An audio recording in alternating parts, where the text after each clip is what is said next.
My phone buzzed at 12:07 a.m., an unknown number, yanking me out of a half-slumber on the couch. I jolted upright, sending my cold coffee mug skittering across the coffee table. The ceramic clattered against the wood, and the metallic tang of that reheated brew spread across my tongue. Traffic hummed outside like a funeral dirge, headlights flashing through the living room window. My pulse hammered so loud I felt it in my throat. Who is texting at this hour? I fumbled to grab the phone before it slipped off the couch cushion. The screen displayed a single message: she just left Alex's. No signature, just that line, stark and jagged. My stomach dropped, and I staggered toward the window, ignoring the faint echo of Lily's soft breathing from her bedroom down the hall. Outside, I saw Emily's silver SUV creeping away from Coach Harris's house. The headlights glinted off damp pavement as she backed out, turning onto the street like a ghost slipping into the night.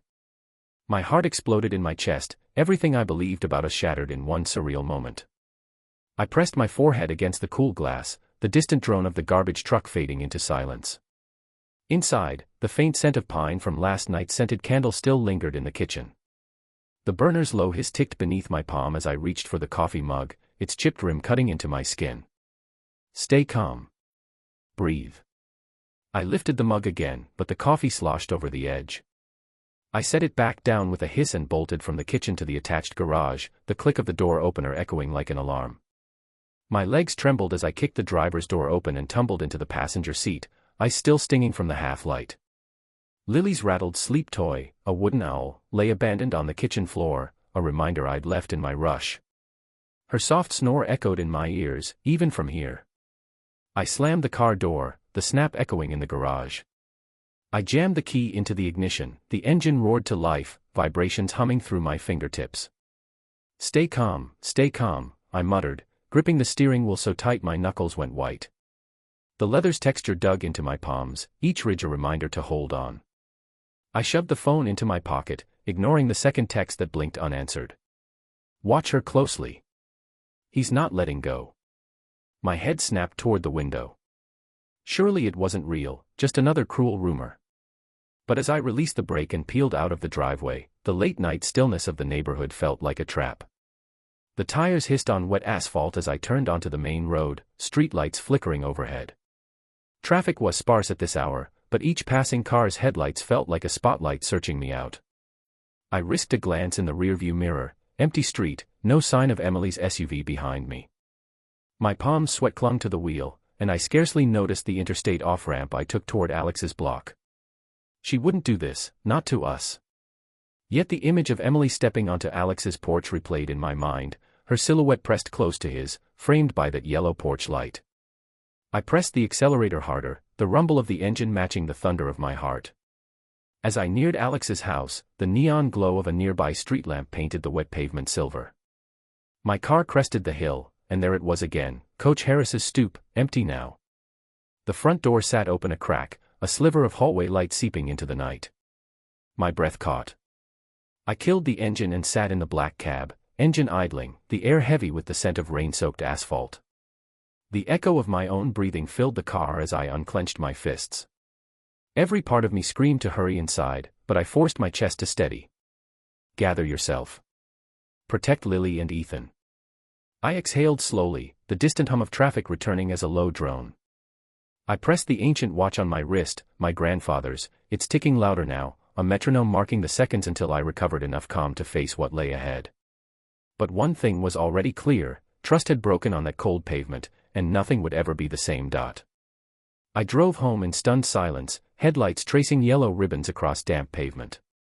The city's glow receded behind me, but the echo of Emily's SUV side-slipping off Alex's driveway replayed in my mind. Each turn brought me closer to home, closer to the ghosts of every happy morning I once took for granted.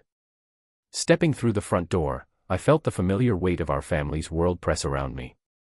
The faint aroma of pine from last night's candle still clung to the air, mingling with the residual scent of Lily's lavender shampoo. I set the car keys on the kitchen island and rubbed my hand across its smooth surface, heart thrumming against my ribcage. Sunday breakfasts.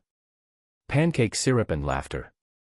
I remembered Saturdays when we'd all gather in the kitchen, Emily at the stove, flipping pancakes that sizzled like fireworks, Ethan darting around in yesterday's cleats, juggling footballs to show off his latest catch. The sunlight would cascade through the window, catching his grin as syrup dripped down his chin. Emily's laughter, rich and unrestrained, danced around the room, and Lily would clamber onto the barstool to steal bites as I poured coffee, the metallic tang of early brew anchoring me to those moments. But tonight, in the hush that followed my midnight rush, the memory stung like a half-forgotten bruise. Instead of waking to that warmth, I'd woken to betrayal. I poured a glass of water, listening to the faucet's hiss. The mug slid in my hand, and the cold liquid's flat taste contrasted sharply with the syrupy sweetness I'd once savored. I set it down and padded into the living room. The couch cushions bore indentations from yesterday's movie night, blankets tossed aside, the faint scent of popcorn in the cushions. I paused, feeling the ghosts of our laughter press against my spine. Late-night texts. Unexplained expenses. A mental flicker brought me back to last Wednesday. Emily had been on her phone, changing those coaching stipend charges for Alex's team, $204, new equipment, she said. But the team already had gear. I remembered picking up her purse to find a florist's receipt labeled, Coach Harris's team, a midnight delivery of hydrangeas and lilies. I'd forced myself to believe the story she offered, extra thank you blooms for the community, she'd said, voice light, eyes too bright. I'd told myself it was nothing, just kindness. But kindness didn't come with a note saying, for all your support after practice. My watch clicked 7:15 a.m., the same watch Grandpa gave me on my 25th birthday, its steady tick a lullaby I once found reassuring. Now it pounded at my wrist, each second a reminder of how much I'd missed. I frowned and reached for Emily's phone, left charging on the coffee table. The screen glowed with a single notification, Coach Alex, want to grab dinner tomorrow after practice. My stomach clenched as I tapped the notification. The message opened to reveal a thread of perfectly timed texts, messages shifting from practice times to late-night confessions. I can't stop thinking about you, you make me feel alive. A flicker of jealousy mixed with grief as I scrolled upward, watching the thread unfold. The timestamps told the real story. Emily and Alex's messages had started innocently enough, coordinating practice times, discussing formations and plays.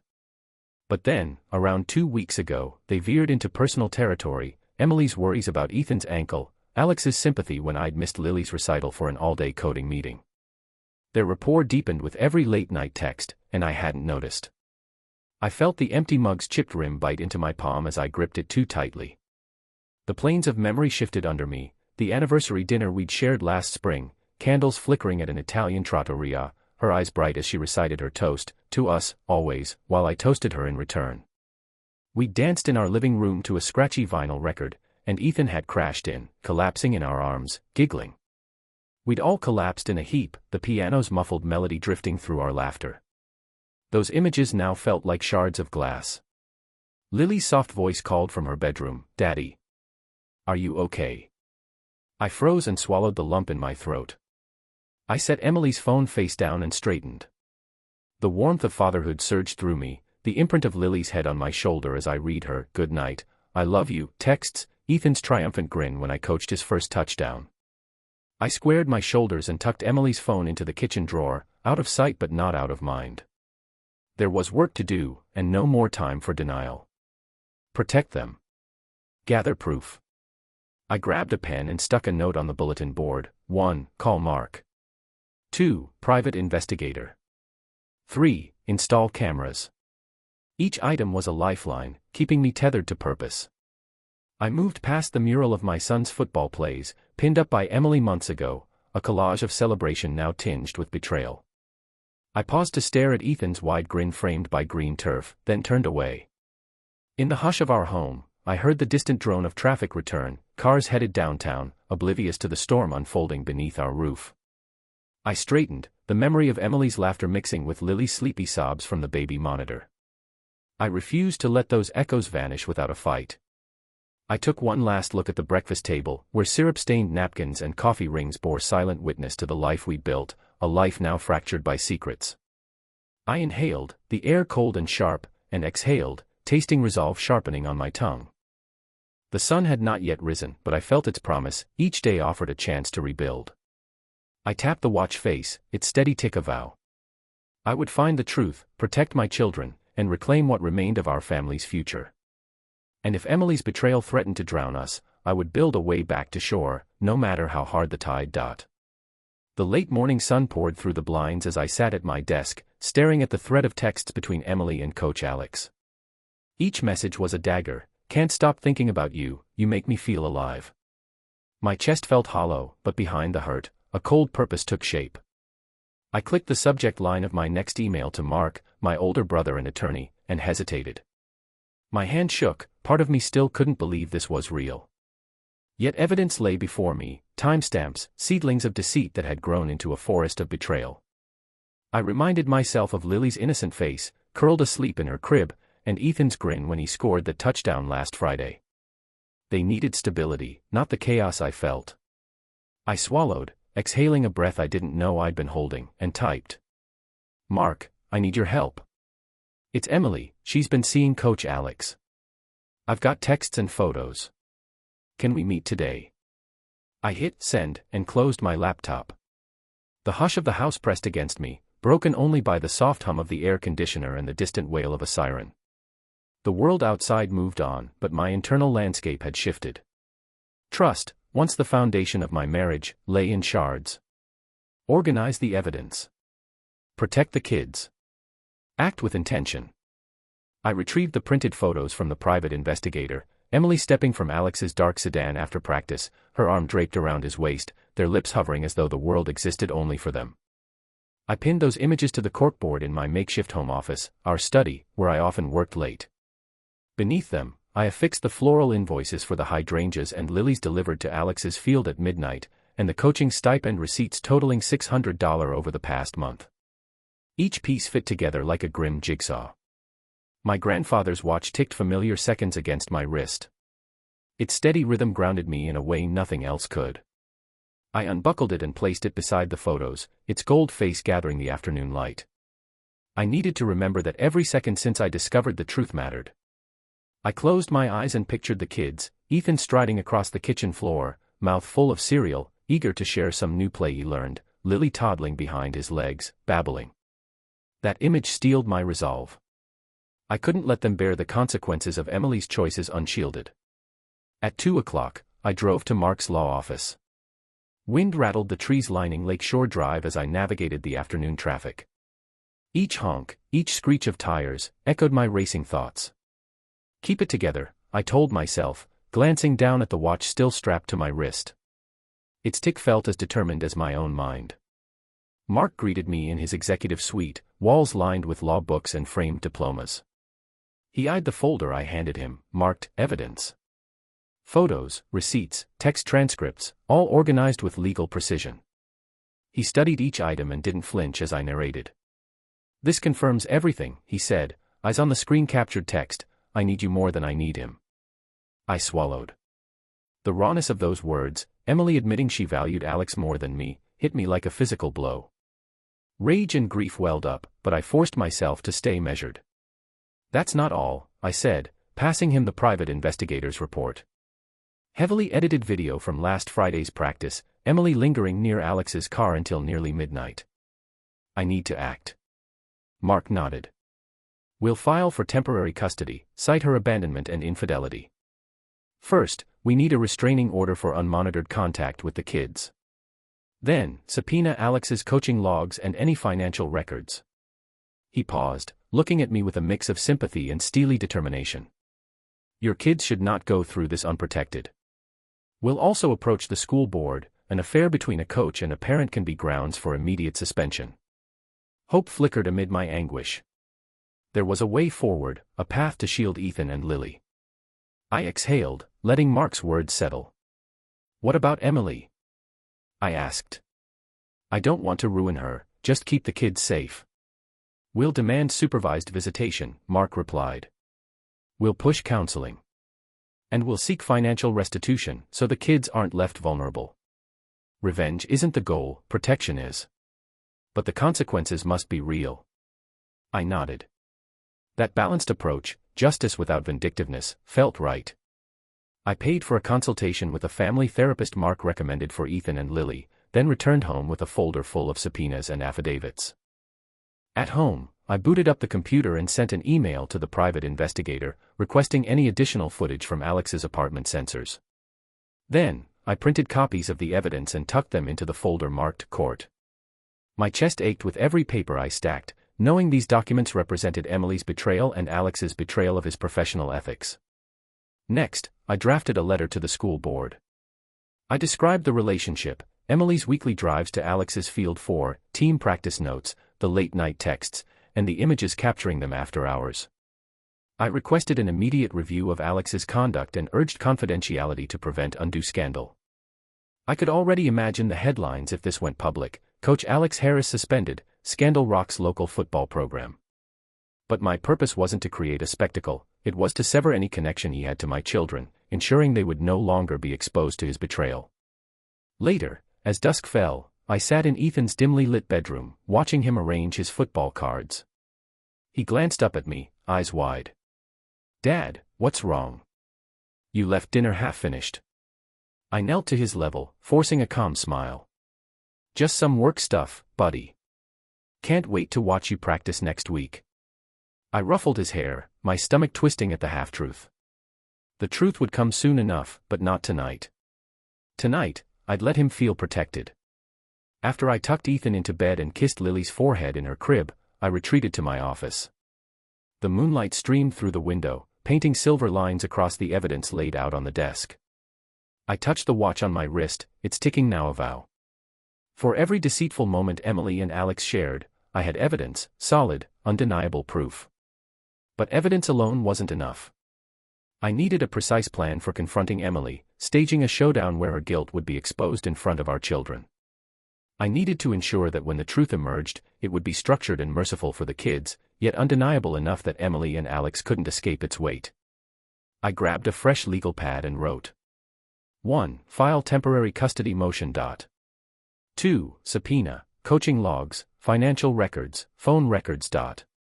3. Install driveway cameras. 4. Schedule kidnapping safe counseling, Ethan Tuesday, Lily Friday. 5. Notify school board, breach of conduct. 6. Draft confrontation script, kids present. 7. Prepare mediation, supervised visitations, financial provisions. Each item was a step toward reclaiming my family's security. My grief and anger coalesced into cold determination. I would build a fortress of proof around my children, a bulwark against the betrayal that threatened to swallow us. As I closed the notebook and turned off the desk lamp, I felt the first flicker of peace. The path ahead was arduous, but I was no longer adrift.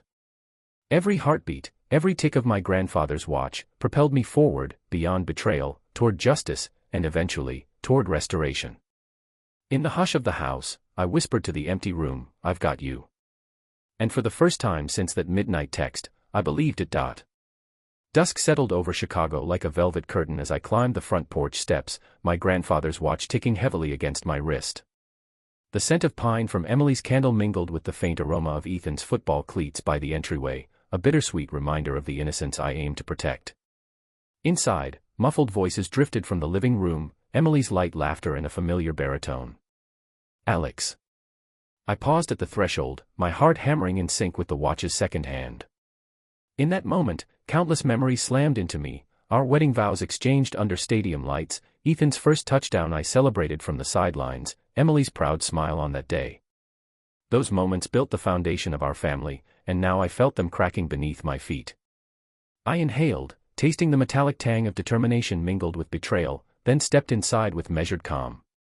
The soft glow of the table lamp illuminated Emily's face first, her eyes widening at the sight of me. Beside her, Alex's stance stiffened, turf dust clung to his jeans as though the field itself followed him indoors. My heart steadied into a cold resolve as I crossed to the coffee table. I placed the investigator's photos face up, Emily's silhouette pressed close to Alex in his car after practice, time-stamped at nearly midnight. Next to those, I laid out the text transcripts, Emily's own words, "I feel alive again with you." Finally, I set our wedding portrait face down, its glass reflecting the lamplight like a broken shield. A heavy silence fell. Ethan appeared at my shoulder, eyes wide with confusion. Lily hovered behind her, clutching her stuffed owl. I crouched to Ethan's level, my voice low but clear. "Ethan, what you're about to hear is important. Mommy has been seeing Coach Alex." They. He flinched, stepping back. Lily's lower lip quivered as she clung to this brother's hand. I rose, turning my attention to Emily. Her gaze flitted between Alex and me, guilt and fear etched across her face. "Is this what you needed?" My voice, calm yet unwavering, cut through the stillness. Emily's shoulders shook as tears welled. Alex opened his mouth to speak, but I silenced him with a raised hand. "Don't." His gaze flickered to Ethan, then back to me. He took a step forward, turf-stained shoes scraping the hardwood. I straightened, planting my feet firmly on either side of the coffee table. "Alex, you're a coach, an adult in a position of trust. How could you betray us like this?"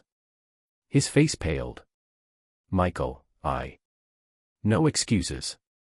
I turned to Emily. Her mascara streaked, her cheeks wet. "I trusted you. I trusted your promises." These words, I held up the transcript, and these images, I pressed the photo print, are the truth of what you chose instead of us. She trembled, searching for words. I didn't mean to." "Stop." I walked to the mantel and turned the wedding portrait fully face down. Its once vibrant image, us smiling beneath autumn leaves, now lay hidden, an abandoned relic. In its place, I picked up a small velvet box from a nearby shelf. Inside rested Emily's wedding ring, cool against my palm. I held it aloft. "Your choice severed this. I'm returning it now." Her gasp echoed in the hush. I closed the velvet box and placed it on the coffee table next to the evidence, the ring's glint a symbol of finality. Ethan's eyes flicked from the ring to Emily, tears welling. Lily sobbed quietly, burying her face in her brother's shoulder. "I'm sorry," Emily whispered, voice raw. "I'm not." That night, I would file the custody motion. Tomorrow, I'd present this evidence in mediation. But in that moment, I felt not triumph but an acute ache, the loss of the life we'd built. Yet beneath that ache lay a firm resolve. I knelt and gathered Ethan into my arms, kissing the top of his head. "You'll always have me," I murmured. Lily slithered against me, her tiny arms wrapping around my leg. I rose, meeting Emily's gaze one last time. Her composure, once confident, now crumbled into desperation. Alex lingered at her side, unable to meet my eyes. "This is over." My tone brooked no argument. I swept Ethan and Lily toward the hallway. They paused briefly, glancing at Emily's tear-streaked face, but Emily didn't call after them. Instead, I heard her knees hit the hardwood with a quiet thud, as if she'd collapsed under the weight of her own choices. I closed the door behind us with a decisive click. The echo in the hallway was faint, but to me, it sounded like the end of an era. The weight of betrayal still pressed on my chest, but it no longer overwhelmed me. In its place burned a quiet certainty. I had confronted the truth, protected my children, and reclaimed control. As we descended the stairs, the grandfather's watch ticked against my wrist, each second a promise that, despite this fractured moment, we would endure. 3 weeks later, the sterile fluorescence of the mediation room felt oddly comforting. Michael Marks and Associates lined the walls, and soft ticking from my grandfather's watch echoed through my wrist as I signed the final custody agreement. Sole physical custody, with Emily's visits strictly supervised, was spelled out in crisp legal language. Financial provisions guaranteed that Ethan and Lily would never want for basic needs. No mention of punishment, only protection. I watched Emily's trembling hand scratch her signature across the last page. Her eyes, hollowed by shame, didn't meet mine.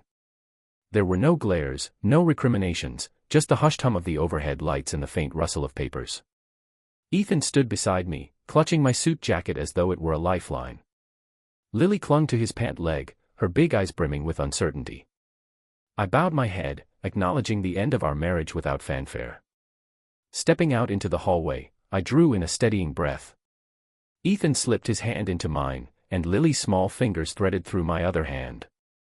Together, we walked to the elevator in silence, each step a quiet affirmation that our family, although changed, would endure. Back home, I entered our living room and paused before the mantel. The dusty family portrait of four, us smiling under autumn leaves, still faced upright. I lifted it gently, feeling the weight of happier times press against my palms. With determined calm, I wiped the glass until it gleamed, then turned the image face down. The smiles we once shared were buried now, but not forgotten. I placed the photograph back, its backside a solemn testament to what once was. Next, I retrieved the small velvet box from my desk drawer. Inside lay Emily's wedding ring, its polished surface reflecting the late afternoon sun. I set it beside the face-down portrait. Never again would its circular promise bind us. In that simple act, I felt a surge of closure. Ethan ran into the room, clutching a toy football.